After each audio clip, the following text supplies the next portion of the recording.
Hello, I'm Allison, and I'm really excited to show you around Google Earth and hopefully help you find ways that you can use it in your classroom no matter what grade or subject area you teach. So let's take a look. I'm sure the first thing that comes to mind when thinking about using Google Earth at school is geography, and of course it does apply there, and there are standards that we can look to around teaching with maps and satellite images, and these ones that I've pulled kind of span Bloom's taxonomy, so we're explaining and we're analyzing and we're creating. But what you will quickly come to see is that Google Earth actually has very interdisciplinary applications, and that through this lens of geography, we can explore math and literature and environmental science, history, and just so much more. So I'm really excited to show you, and I am sure that you will see something that you could use in your class. Because really what this is building our spatial thinking and helping students to visualize and organize information in a spatial way that's going to then help them to reason and solve problems. All right, let's start looking at these tools. So there's lots of things under the umbrella of Google Earth that I'm kind of wrapping all into one. So first easy diving off point to start exploring is this Google Earth Voyager. And they have created these sort of stories, and a lot of the content they partner with other entities to create. So like PBS, the BBC,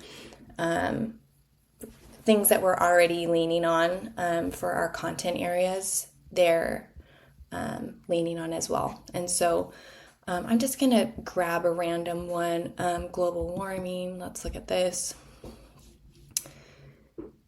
And okay, this is going to give me a 2-for-1 because I also have time lapse in my toolkit, which I don't want to do. Let's take our time. So I'm going to go back.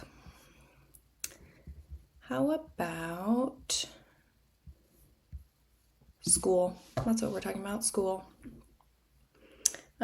So this is going to show me different schools around the world. So I'm going to start exploring. It's taking me into this classroom. It's going to give me information on the sidebar here that I can read. Occasionally, you'll see a video you can play here. And then I can kind of click through, and it's going to take me to these different schools. So that was one classroom. Now I'm at a different classroom in Nepal. I can see what that's like. Interesting from a teacher's perspective, right? Okay. And this is something you could use as you're presenting, or it's something students could explore on their own. Obviously, they've taken care of privacy, love that. And then, we're seeing the information here. So part of their routine is this kind of religious exercise in the morning. All right.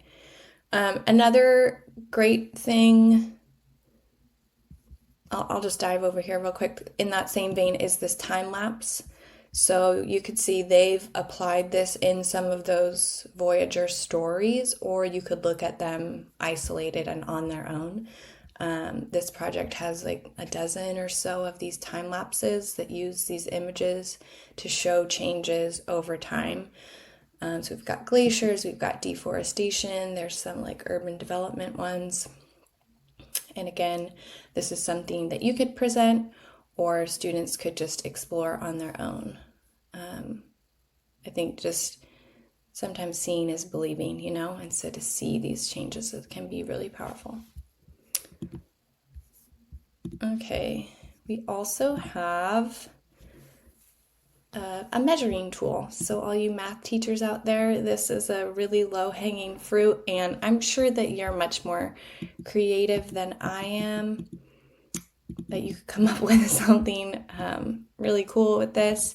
But basically, there's this little ruler up here, and you're just gonna like click and measure. So I could say, how far is it from Kansas City to Cincinnati? and it's going to give me the length. You can also enclose areas, and it'll give you the area, and then you can change the unit of measurement. So, maybe you use this quickly to come up with the figures and then present your students with the information needed to solve for one of these, and then they can come and check it on Google Earth. But again, I'm sure you're more creative than I am when it comes to measuring, but that is a really quick tool that you can use. They also have these sort of, I'm going to call them in beta, real estate and clean energy development tools, which could be useful for like projects. Like maybe you guys wanted to look at what would it be like to put solar panels on your school, and this would be a tool to help you make those sort of analysis. Okay, we also have Street View. Oh, sorry, I skipped one. We have Google Earth Studio, and this lets you use the satellite images for your own materials. So you could be creating B-roll for some sort of video presentation. You could be just getting close-ups or showing different angles of maybe a building that's being studied or some sort of like archaeological site. If it's on the surface of the earth, they have images of it, and you can use those however you see fit. So it's kind of incorporating some like video editing skills, and then for whatever uses you would choose. And they do have kind of a variety of things within here, but yeah, if you have a Google account, you can sign up for it and use it. Then we've already seen this a little bit in the Voyager, but Street View is something that students can play around with. And so I've linked it here to the Freedom Trail in Boston as sort of like, a potential virtual sort of field trip. So we have this little human icon. You're just going to click on that. And then you can come down into Street View. And whether you're doing it on like the big screen and doing it as a class, or students are exploring this like independently or in small groups, it's just a neat way to use these images and to literally go explore anywhere in the world and get down on the Street View. I'm sure we've all played with that before. Okay, then we have Google Earth Engine, which is a little bit more sophisticated. This is large data sets that have been mapped. So a lot of science applications here. We're looking at, climate, weather, but I also see like art applications like this. These airplanes are really inspiring to me. Geology. There's lots of kind of just in-depth looks using maps to show different data sets. So you could use this for the data itself, or if you're feeling a little more like a go-getter, they do have an application process where you can propose a real-world project, and they'll kind of give you more back-end access to put together these maps. So like some of these case studies was they're looking at like animal habitat and how that's changed over time. And basically Google Earth and that technology has just made that mapping so much more efficient that it's helped them in whatever work they're doing. So, maybe there is an opportunity for a real world project in your class where mapping data sets would be useful, and you could apply to use this technology for that.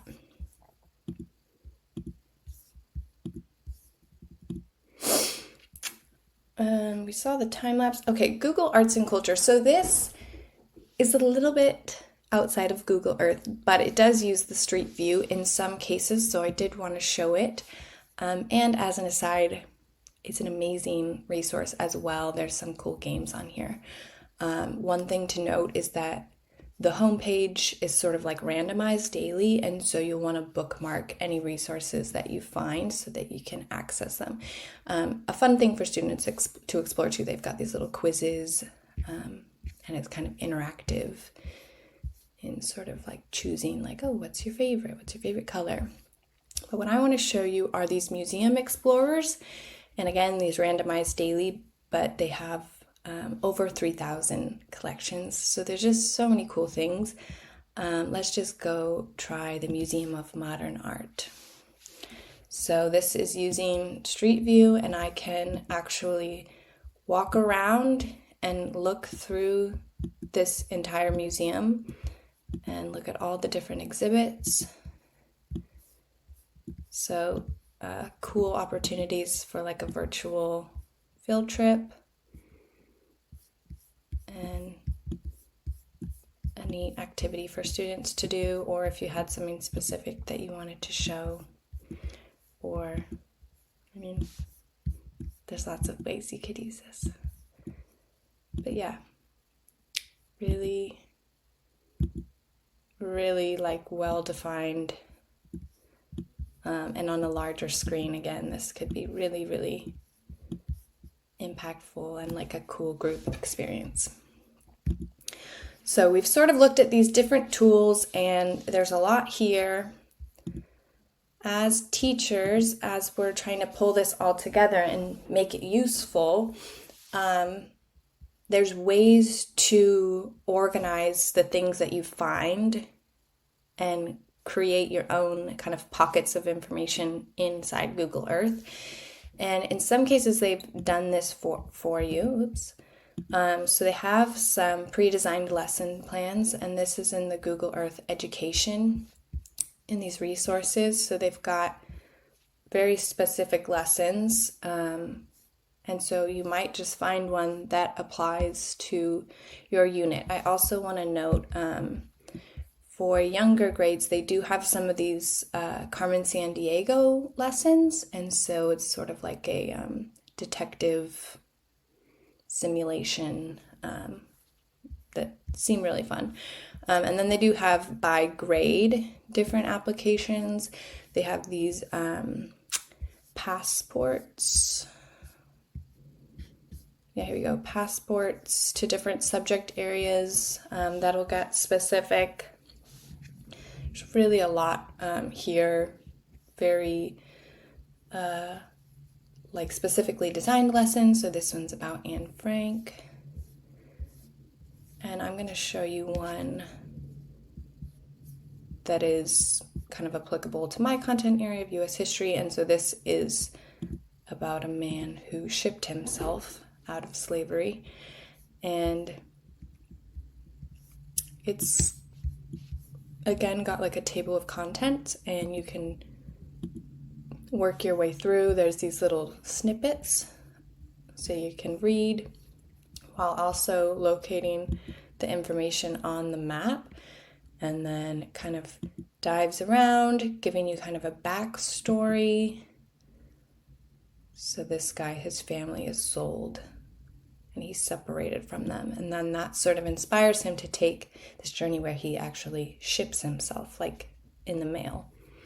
And it'll walk you along his journey, and then it's just a really, really cool way to kind of move through this information. And so you could potentially create something like this, or have your students do the same. And the way that you would do that is by utilizing these tutorials. And so in the Google Earth Outreach, they've got so what we just saw was like a story. When we were looking at the studio, they've got tutorials for that. And so narrated tour, just lots of different uses. And they're very in-depth. So you could do this, or you could guide your students through this. And it's really going to give you like click by click how to put together these different things and how to use Google Earth for different kinds of projects. this one looks maybe a little bit outdated. But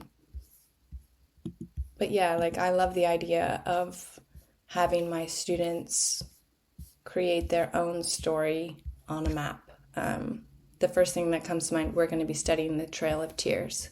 So that would be a powerful way to show that. So yeah, even if you've never used it before, it's something that you could definitely build skills in by practicing and using those tutorials. A few other things I just wanted to note because they, again, kind of fall in that umbrella. There's this game, GeoGuessr, and my mentor teacher actually uses this like for students who finish early sometimes.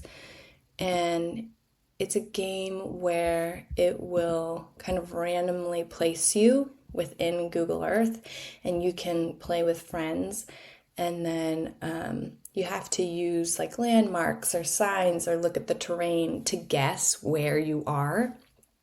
And it's fun. My students really like it. This ESRI site has some really good educational maps and resources. So this maybe is a little bit more specific to social studies, but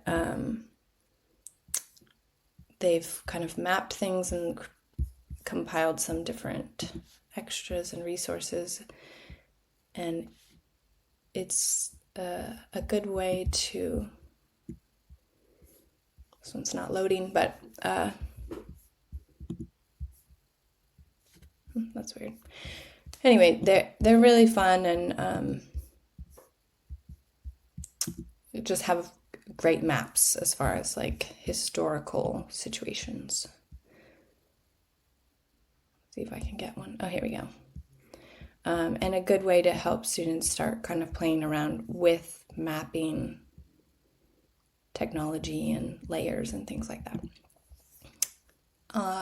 Which is this, the same could be said for this My Maps, which uses Google Maps, not Google Earth.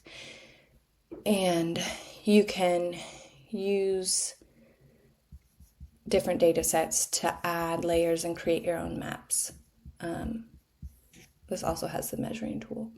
I didn't note this before, but the measuring tool on Google Earth will calculate for the curve in the Earth too. So keep that in mind when you do really long, like aerial distances and stuff. Yeah, so just some other fun things.